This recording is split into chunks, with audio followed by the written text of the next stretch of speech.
Speech एक बड़ी समस्या हो सकती है अगर आपके बच्चे को ऑटिज्म है, स्पेशली अगर मॉडरेट टू सीवियर में आपका बच्चा डायग्नोस हुआ है। माइल्ड ऑटिज्म में बच्चों को कम्युनिकेशन को लेकर डिफिकल्टीज हो सकती हैं, लेकिन मॉडरेट में तो बच्चे कई बार अपनी नीड्स में कम्युनिकेट नहीं कर पाते और बिल्कुल म्यूट रहते हैं या फिर सही से नहीं बोल पाते हैं। उनके लिए हमें कौन सी स्पीच थेरेपी टेक्निक्स को यूज़ करना है, आज के इस वीडियो में जानेंगे।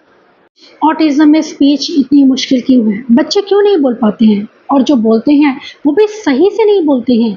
लगातार वर्बल स्ट्रीमिंग या सेल्फ टॉक ज़्यादा रहती है। फंक्शनल कम्युनिकेशन मिसिंग रहता है। वो कौन सी चीज़ है जो हमें हमारे बच्चों को फंक्शनल कम्युनिकेशन में हेल्प करती है, और वो कौन सा स्टेप है जो बहुत ज़रूरी है स्पीच से भी पहले, जिसे अक्सर इग्नोर किया जाता है और जो डिटरमिन करती है आपके बच्चे की स्पीच डेवलपमेंट को। हेलो, मैं हूं हरप्रीत। आज के वीडियो में जानेंगे कि स्पीच को किस तरह से घर पर हम बच्चे की डेवलप कर सकते हैं।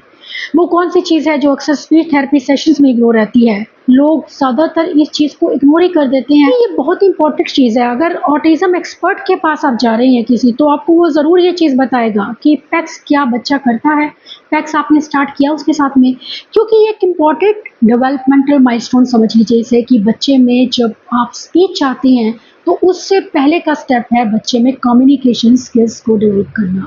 कम्युनिकेशन को अक्सर इग्नोर किया जाता है, जिसकी वजह से बच्चे या तो बच्चे बोलते ही नहीं हैं, बिल्कुल म्यूट रहते हैं, या फिर बच्चे लगातार बोलते हैं, सही से समझ कर नहीं बोलते हैं। हम बच्चों में स्पीच क्यों चाहते हैं? स्पीच हम इसलिए चाहते हैं कि हमारे बच्चे खुद से अपने आप को बताना शुरू करें, एक्सप्रेस करना शुरू करें। लेकिन हम फोकस करते हैं कुछ एक वर्ड्स पर जो इतने इम्पोर्टेंट नहीं है बच्चे के लिए, और जिन्हें शायद बच्चा करने में इतना इंटरेस्ट भी नहीं दिखाता है। बहुत से पेरेंट्स मेरे पास आते हैं जो ये मुझे बताते हैं कि मैडम, मेरा बच्चा खुद को मारता है, मेरा बच्चा दूसरों को मारता है, दूसरों को हिट करता है या ज़मीन पर हिट जाता है, चीज़ों को थ्रो करता है। ये सब बिहेवियर्स क्यों आते हैं बच्चों में? क्या हमने कभी जानने की कोशिश की? क्योंकि हम सिर्फ ऊपर के बिहेवियर को देख रहे हैं, उसके डीप रूटेड कॉज को हम कई बार समझ ही नहीं पाते हैं। बच्चों में ये बिहेवियर्स की ज़्यादातर वजह कम्युनिकेशन इम्पेयरमेंट है। कम्युनिकेशन इम्पेयरमेंट होने की वजह से बच्चे अपने आप को एक्सप्रेस नहीं कर पाते हैं, जिसकी वजह से वो अग्रेशन शो करते हैं। फिर मैं उनसे हमेशा यही चीज़ कहती हूँ कि आप एक दिन चुप रहकर, और आप इशारा भी नहीं कर सकते, आप सोचिए कि आपको चुप रहने के लिए बोल दिया जाए और आप इशारा भी नहीं करके बता सकते हैं कोई चीज़, तो आपको कैसा लगेगा? एक दिन भी आपके लिए वो मुश्किल हो सकता है। सोचिए बच्चों के बारे में जो कितने टाइम से चुप हैं और जो इशारा करके भी आपको कुछ भी बता नहीं सकते हैं। जी, ऐसी अवस्था में अग्रेशन आना, बिहेवियर्स आना बहुत नेचुरल सी बात है, और हम इन चीज़ों को समझते ही नहीं हैं। Communication is a first step. की है ये चाबी है आपके बच्चे की स्पीच डेवलपमेंट की। अगर हम चाहते हैं कि हमारा बच्चा बोले और सही से बोले, तो ये चीज़ें, आप ये कंडीशंस जो आज मैं आपके साथ शेयर करने वाली हूँ, इन्हें ज़रूर फॉलो कीजिए घर पर जब आप बच्चे को स्पीच थेरेपी दे रही हैं। फर्स्ट चीज़ कि बच्चा आपको मोटिवेट नहीं लगेगा। जब आप बच्चे को बिठाएँगे तो वो करना ही नहीं चाहेगा। आप लगातार एक पिक्चर लेते हैं, नॉर्मल ज़्यादातर मैंने देखा है यही चीज़ होती है। ये देखो, ये एप्पल है, बोलो एप्पल, एप्पल। इस तरह से आप 5-6 बार बच्चे को सिखाते हैं। बच्चा कई बार हार कर वो देखना भी बंद कर देता है कि ये क्या है कि बार-बार एक ही चीज़ को मुझे दिखा रहे हैं और मुझे बुलवाने की कोशिश कर रहे हैं। मैं क्यों बोलूँ? ये एक चीज़ आती है कि मुझे मेरा क्या फ़ायदा है? हमारे बच्चे जिन्हें अपना फ़ायदा बताना भी नहीं आता है कि किस तरह से मुझे बताना है कि मुझे क्या चाहिए। बहुत ज़रूरी है कि आप बच्चे के रिइंफोर्सर के साथ स्टार्ट कीजिए। जब भी आप बच्चे के कम्युनिकेशन पर काम कर रहे हैं। डोंट मैटर कि आप वहाँ थेरेपी सेशन में उसके साथ क्या हो रहा है, लेकिन घर पर आप जानते हैं कि आपके बच्चे को क्या चीज़ पसंद है। कोई टॉय हो सकता है, कोई खाने वाली चीज़ हो सकती है, कोई ऐसी एक्टिविटी जो बच्चे को बहुत पसंद है, वो लीजिए, उसकी पिक्चर लीजिए और उसे बोलिए देने के लिए। आपको चाहिए ये, आप उसे बताइए, पॉइंट करना सिखाइए, पिक्चर देना सिखाइए, ताकि बच्चे को समझ आ जाए कि उस चीज़ के लिए बच्चा आपका मोटिवेटेड भी रहेगा, क्योंकि वो उसकी पसंद की चीज़ है। कोई भी चीज़ जब आप उसकी पसंद की सेशन में ऐड कर देते हैं, तो बच्चों के बोलने के चांसेस कई गुना ज़्यादा बढ़ जाते हैं। कई बार हम ये मिस्टेक करते हैं कि हम पिक्चर्स को यूज़ ही नहीं करना चाहते। हमें लगता है कि हमारा बच्चा बिल्कुल नहीं बोलेगा, लेकिन ये सच नहीं है। ये चीज़ें बच्चों को बोलने में हेल्प करती हैं और सही से बोलने में हेल्प करती हैं। क्योंकि मैंने भी गुरजोत के साथ में पिक्चर्स पहले स्टार्ट नहीं की थी, जब मैं जानती नहीं थी। मुझे लगता था कि ये चीज़ें उसे बोलने से रोक देंगी, लेकिन ये चीज़ें बच्चों में कम्युनिकेशन को डेवलप करती हैं। बच्चा आपको बताना शुरू कर देता है, I have cold and I need medicine. ये चीज़ें वो मुझे बता देता है। एक नॉन वर्बल बच्चा आपको बहुत सी चीज़ें बता सकता है पिक्चर्स के साथ में, जिससे बच्चा आपको अपने आप को एक्सप्रेस करना शुरू कर देता है, जिससे कि बच्चों में बिहेवियर इश्यूज कम होने लगती हैं, उनमें अग्रेशन कम होने लगता है। तो पैक्स के हमारे 6 फेसेस होते हैं। इसे हम पैक्स का फर्स्ट फेस कहते हैं कि बच्चे को आप कम्युनिकेशन सिखा रहे हैं, कि बच्चे ने आपको पिक्चर दी, आपने उस पिक्चर का नाम बोला और उसे वो चीज़ दी। सेकंड फेस में है तो सेकंड फेस में बच्चा दूर से भी आपको वो चीज़ लाकर दे रहा है। मान लीजिए बच्चे को पानी चाहिए, तो बच्चा पानी का ग्लास है, उसकी पिक्चर लेकर वो आपको दे रहा है, तो इसका मतलब उसे पानी चाहिए। उसे बोलिए पानी, पानी, पानी या वाटर, जो भी आप घर पर वर्ड यूज़ करते हैं उसे ही यूज़ कीजिए। अब जब बच्चा आपको पानी की पिक्चर लाकर दे रहा है, आप उसे पानी दे रहे हैं, बोलकर दे रहे हैं, तो बच्चा आपके मुँह की तरफ देखना शुरू करता है कि मम्मा कैसे बोल रही है। वो ध्यान देता है। हो सकता है थोड़े टाइम के बाद बच्चा खुद से बोलना शुरू कर दे, वो पिक्चर लाने की बजाय खुद से बोलना शुरू कर दे, और बहुत बार ऐसा होता भी है। थर्ड फेज में हम बच्चे को पिक्चर डिस्क्रिमिनेशन सिखाते हैं कि बहुत सी पिक्चर्स हमने रखी हैं, उसमें पानी की पिक्चर्स रखी है, पानी की पिक्चर बच्चे को तभी चाहिए, तो बच्चा पानी की पिक्चर उठाकर सिर्फ पानी की ही पिक्चर वो आपको दे। वो पहचान सके मुझे कौन सी चीज़ चाहिए। इसे हम कहते हैं विजुअल डिस्क्रिमिनेशन पर काम करना। फोर्थ जो स्टेप होता है या फोर्थ फेज जो होता है, उसमें हम बच्चे को सेंटेंस फॉर्मेशन पर उसके काम करते हैं कि आई वॉन्ट वाटर, क्योंकि हम वर्ड्स पर बच्चे को नहीं रखेंगे। हम चाहते हैं हमारे बच्चे की स्पीच आगे बढ़े, तो हम उसको सेंटेंस फॉर्मेशन सिखाएंगे कि उसे किस तरह से मांगना है, आई वॉन्ट वाटर। अब ये जब सेंटेंस है, ये हम क्यों सिखा रहे हैं, ताकि कल जब हमारा बच्चा बोले, क्योंकि ऑटिज्म में बच्चे ज़्यादातर लेट भी बोलते हैं, कई बार 11, 12, 13 साल की उम्र में भी बच्चे बोलते हैं। एज कोई फिक्स नहीं है ऑटिज्म में बोलने की, लेकिन स्टेप से ये चीज़ फिक्स हो जाती है कि आपका बच्चा जब बोलेगा तो वो सही से बोलेगा, सेंटेंसेस में बात करेगा, क्योंकि वो जानता है कि सेंटेंस उसे किस तरह से सेंटेंस में बोलना है, बताना है। नेक्स्ट फेज जो होता है वो है कि बच्चे को क्वेश्चन आंसर करना सिखाना, जिसे हम फिफ्थ फेज में कहते हैं कि बच्चे को पता हो कि मुझे क्वेश्चन का आंसर कैसे करना है। क्वेश्चन का आंसर करने के लिए ज़रूरी नहीं है कि बच्चा वर्बल है तभी करेगा, नॉन वर्बल बच्चे भी क्वेश्चंस के आंसर कर सकते हैं। आप पिक्चर्स को यूज़ कीजिए, बच्चा आपको हर एक चीज़ पॉइंट करके बता सकता है। बच्चे को येस और नो का कॉन्सेप्ट ज़रूर सिखाइए, यह एक बहुत ज़रूरी कॉन्सेप्ट है। लैंग्वेज डेवलपमेंट की जब बात करते हैं तो इस एक कॉन्सेप्ट को ज़रूर आप ध्यान में रखिए, क्योंकि जब आपका बच्चा नॉन वर्बल भी है तब भी बच्चा आपको हाँ ना बता सके, ये एक बहुत ज़रूरी चीज़ है। जब आपका बच्चा सही वे में आपको येस नो बताना शुरू कर देता है तो आधी प्रॉब्लम आपकी सॉल्व हो जाती है, क्योंकि बच्चा आपको हाँ ना में बता रहा है, पानी चाहिए, खाना चाहिए, ठीक हो, तबीयत ठीक है, यस नो में बच्चा बताता है। बुखार लग रहा है, यस नो, ये चीज़ चाहिए, यस नो, ये सब चीज़ों के लिए यस नो लगता है, और यस नो बहुत ज़रूरी है। हैप्पी हो, कैसा फील कर रहे हो, सैड हो, ये चीज़ें बच्चों को सही से कम्युनिकेट करने में हेल्प करती हैं। नेक्स्ट फेज में हम बच्चे को सिखाएंगे कमेंट करना, कि कमेंट करना, he is sad, he is happy. बच्चा कमेंट कर रहा है दूसरे के ऊपर। कमेंटिंग जो है ये लास्ट का स्टेप होता है, लास्ट का फेस है फैक्स का। तो इस तरह से अगर हम स्टेप बाय स्टेप बच्चे को हम फैक्स सिखाते हैं तो बच्चों में स्पीच लैंग्वेज अपने आप डेवलप होने लगती है। स्पीच के चांसेस कई गुना ज़्यादा बढ़ जाते हैं। जो बच्चे वर्बल स्ट्रीमिंग करते हैं, सेल्फ टॉक करते हैं, या बच्चे बिल्कुल नहीं बोलते हैं, उनके लिए बहुत ही ज़्यादा हेल्पफुल है।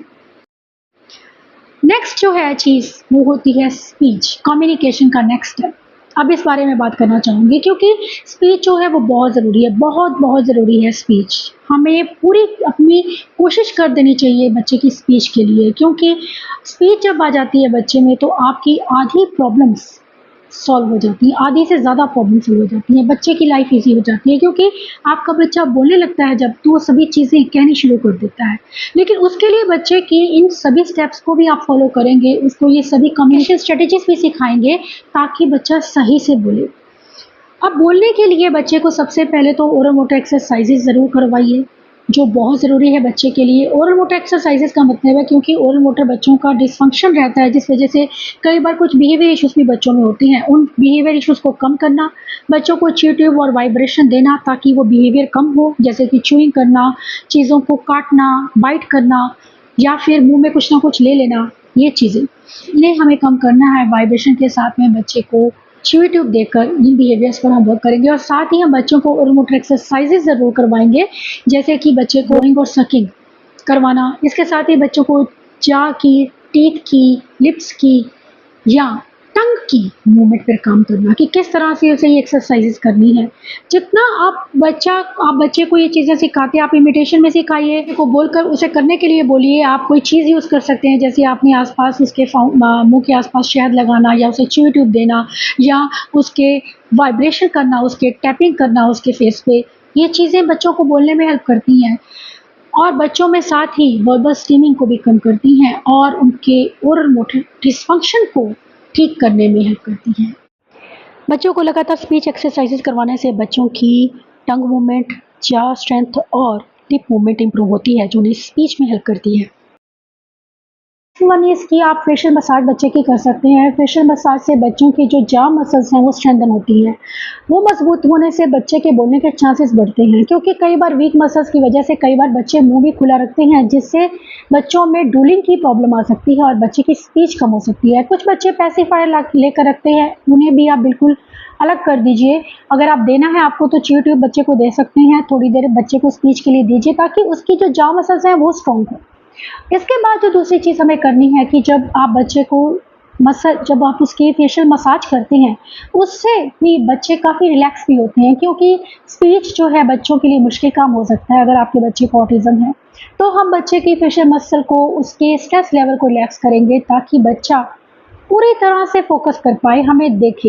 एक बॉन्डिंग जो है वो बहुत ज़रूरी है। जब आप बच्चों के साथ सेशन कर रहे हैं, हम फोर्सफुली कोई चीज़ करवा रहे हैं, उसके रिजल्ट कभी हमें नहीं मिलते हैं। जब हम कोई चीज़ बच्चे को अंडरस्टैंड करके एक बॉन्डिंग, एक रैपट बना के करते हैं, उसके रिजल्ट कई गुना ज़्यादा हमें मिलते हैं। फेस पर टैपिंग करना या स्पीच के एक्वा प्रेशर पॉइंट्स को प्रेस करना और साथ ही आउटवर्ड डायरेक्शन में मसाज देना बच्चों की मसल्स को स्ट्रेच करता है, जो कि ना सिर्फ बच्चों को स्पीच में हेल्प करती है बल्कि उनकी स्पीच की क्वालिटी को भी इम्प्रूव करती है। बच्चों के साथ काम करने का मेरा एक्सपीरियंस कुछ ऐसा है कि बहुत से बच्चे हैं जो बोलना सीख कर नॉर्मल स्कूल्स में जा रहे हैं। उसकी एक बहुत बड़ी वजह है कि मैंने बच्चों के साथ में हमेशा उन्हें पहले समझा है, उनके लेवल को देखा है। जब आप अपने बच्चे के लेवल को समझ आते हैं और उसके अकॉर्डिंग ही आप उसका स्पीच प्लान बनाते हैं, तो डेफिनेटली आप सक्सेसफुल होते हैं। नेक्स्ट वन है कि इमेज को वर्ड के साथ में रिलेट करना, कि बच्चे को पता हो कि इसे क्या कहना है। अब आपको बच्चा रोज़, आप 24 घंटे बच्चे के पास हो, आप रोज़ उसके साथ काम करते हो, लेकिन बच्चा ये नहीं जानता कि इन्हें मम्मा बोलना है। ये एक बहुत बड़ा दुर्भाग्य है कि बच्चे जानते नहीं कि मुझे इस पर्सन को मम्मा बोलना है। तब कई बार तो हम बच्चा और चीज़ें तो बोल लेता है कि हमें मम्मा नहीं बोलता है, तो इस बात से बहुत तकलीफ भी होती है। उसके लिए हम बच्चे को पिक्चर दे सकते हैं। पिक्चर के साथ में वर्ड को रिलेट करना, उसे बताइए कि ये मम्मा है, मम्मा बोलो, मम्मा। उसको पॉइंट करवाइए, उसे पता हो कि ये जो पर्सन है इसे मम्मा बोलना है, क्योंकि बच्चे जानते ही नहीं है कि मम्मा किसे बोलना है, पापा किसे बोलना है। ये चीज़ें फैमिली मेंबर्स की इंट्रोडक्शन देना, फैमिलियर चीज़ों के बारे में बताना, एनवायरमेंटल चीज़ों के बारे में बताना बहुत ज़रूरी है, क्योंकि इससे बच्चे की वोकैब्युलरी बनेगी जो उन्हें बोलने में हेल्प करेगी। अगर आपके बच्चे को ऑटिज़म है तो स्पीच और आर्टिकुलेशन डिसऑर्डर्स बच्चों को हो सकती हैं। स्पीच और आर्टिकुलेशन को लेकर डिफ़िकल्टीज़ हो सकती हैं। बच्चा सही से कई बार नहीं बोलेगा, कई बार वर्ड्स को मिसप्रोनाउंस करेगा। बच्चा कोई भी वर्ड है किसी कई बार साफ नहीं बच्चे बोलते हैं, जिसे हम कहते हैं कि स्पीच में क्लैरिटी नहीं होती है। उसके लिए बहुत ज़रूरी है कि हम बच्चों को कुछ ऐसा इनपुट दें जिससे बच्चे साफ बोलें, और वो चीज़ आप कर सकते हैं, एक अल्फ़ाबेट बुक लीजिए, क्योंकि ये जो बुक आप रोज़ बच्चे के साथ पढ़ेंगे ना, उससे ना सिर्फ बच्चे साफ बोलना शुरू करेंगे बल्कि बच्चे बोलना भी शुरू कर सकते हैं, क्योंकि उससे आप इमेज के साथ में नाम उस चीज़ का जोड़ रहे हैं। बच्चा वो चीज़ें सीखता है कि इस चीज़ को क्या बोलना है। सेकंड, किस तरह से आप बोल रहे हैं, आप उसे टैक्टाइल और विजुअल क्यूज ज़रूर आप यूज़ कीजिए, क्योंकि जब आप बोल रहे हैं, टैक्टाइल का मतलब है कि उसका मुंह बताना कि किस तरह से उसे मुंह खोलना। जैसे मान लीजिए आपने बच्चे का मुंह पकड़ा है, आ अगर आपने बोला है तो बच्चे को इस तरह से आप उसका मुंह खोलिए कि उसे आ किस तरह से बनाना है, क्योंकि कई बार बच्चे साउंड प्रोड्यूस करना नहीं जानते कि मुझे किस तरह से कोई चीज़, कोई साउंड बोलनी है। अब सेकंड चीज़ है कि वो अगर मैं विजुअल क्यूज़ की बात करूँ तो बच्चे को आप दिखाइए कि आप किस तरह से कोई वर्ड बोल रहे हैं। जैसे आपने एप्पल बोला है तो एप्पल, एप्पल। अगर बच्चा बिल्कुल नहीं बोलता है तो उसे पता लगे, अगर आप ब्रेक करके वर्ड को बोल रहे हैं तो बच्चा समझ आता है कि इसमें ये 3 साउंड्स हैं और मुझे ये 3 साउंड्स इस तरह से बोलने हैं। क्योंकि एप्पल कई बार समझ में नहीं आता बच्चों को। हमें बच्चे के लिए हर एक चीज़ सिंप्लीफाई करनी है, इतनी सिंप्लीफाई कर देनी है कि बच्चे के लिए स्पीच लैंग्वेज कोई बहुत बड़ा काम ना हो, क्योंकि बहुत से बच्चों के लिए एक बर्डन है और जिस तरह से हम उन्हें करवाते हैं कई बार वो उनके लिए स्ट्रेसफुल हो जाता है और बच्चे बिल्कुल भी बोलना नहीं चाहते हैं। अगर हम इन बेस को ध्यान में रखते हैं, इन कंडीशंस को आप फॉलो करते हैं तो डेफिनेटली बच्चों में वो स्किल्स आएंगे जो आगे चलकर बच्चों को सही से बोलने में, जिसे हम फंक्शनल कम्युनिकेशन कहते हैं, उसमें ज़रूर हेल्प करेंगे। ये वीडियो आपको श्योरली हेल्प करेगा घर पर ही बच्चों की स्पीच लैंग्वेज, उनके फंक्शनल कम्युनिकेशन को इम्प्रूव करने में। Thanks for watching.